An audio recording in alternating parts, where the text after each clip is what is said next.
يجاريهم قلبت ظاهر ما فيهم فبنوت شخصا آخر كي أتفاخر وظننت أنا أني بذلك هزت غنى فوجدت أني خاسر فتلك مظاهر. Ini menjadi orang tua juga enggak gampang, dan menjadi pendidik jauh lebih tidak gampang lagi. Ya. Benar sekali. Karena amanah yang diberikan kepada kakak-kakak ini ada luar biasa, sangat luar biasa beratnya. Kakak-kakak ini berusaha semaksimal mungkin untuk mendidik. Sedangkan kita sebagai orang tua, kita merasa saya sudah memenuhi semua kebutuhan-kebutuhan yang diharuskan saya untuk memenuhi kepada yayasan ataupun sekolah tersebut, sudah saya penuhi. Maka saya sebagai orang tua akan menuntut banyak hal. Nah, ini akan terjadi slack. Ya, Betul Pak? benar sekali. Nah, slack ini yang akan mengakibatkan ketimpangan pada anak kita. Nah, ini bagaimana caranya menjembati komunikasi antara orang tua dan para pendidik, karena kita ini sepertinya kalau Bunda perhatikan ya, ini komunikasi kita harus akrab nih untuk mendapatkan hasil yang maksimal, ya kan? Gimana ini? Ya, jadi begini, ketika orang tua sudah memasrahkan anaknya ke asrama, otomatis kita melihat tekad orang tua sebagaimana. Jadi merelakan anaknya dan sebagainya. Tetapi apabila ada wali santri atau para orang tua yang masih belum puas dengan fasilitas, pasti pertama fasilitas ya Bunda ya. Jadi fasilitas, setelah itu keseharian anaknya kok ada masalah dan sebagainya, itu harus diwajari. Dan satu yang harus ditekan adalah kepercayaan. Orang tua harus percaya dengan lembaga yang dititipkan, begitu. Insya Allah namanya pendidik, kami berusaha semaksimal mungkin untuk membentuk ananda dengan karakter yang baik, begitu.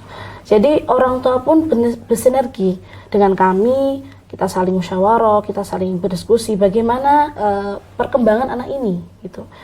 Kita beri informasi, bundanya pun juga akan kasih informasi bagaimana dulunya anaknya, cara belajarnya bagaimana, cara kebiasaan bagaimana, dan memang harus hati ke hati, atau kita harus terbuka begitu, dan kita pun biar tahu cara menangani anak yang A, B, C, karena kan anak di asrama itu bukan sama seperti anaknya satu, tapi banyak di daerah manapun juga ada begitu.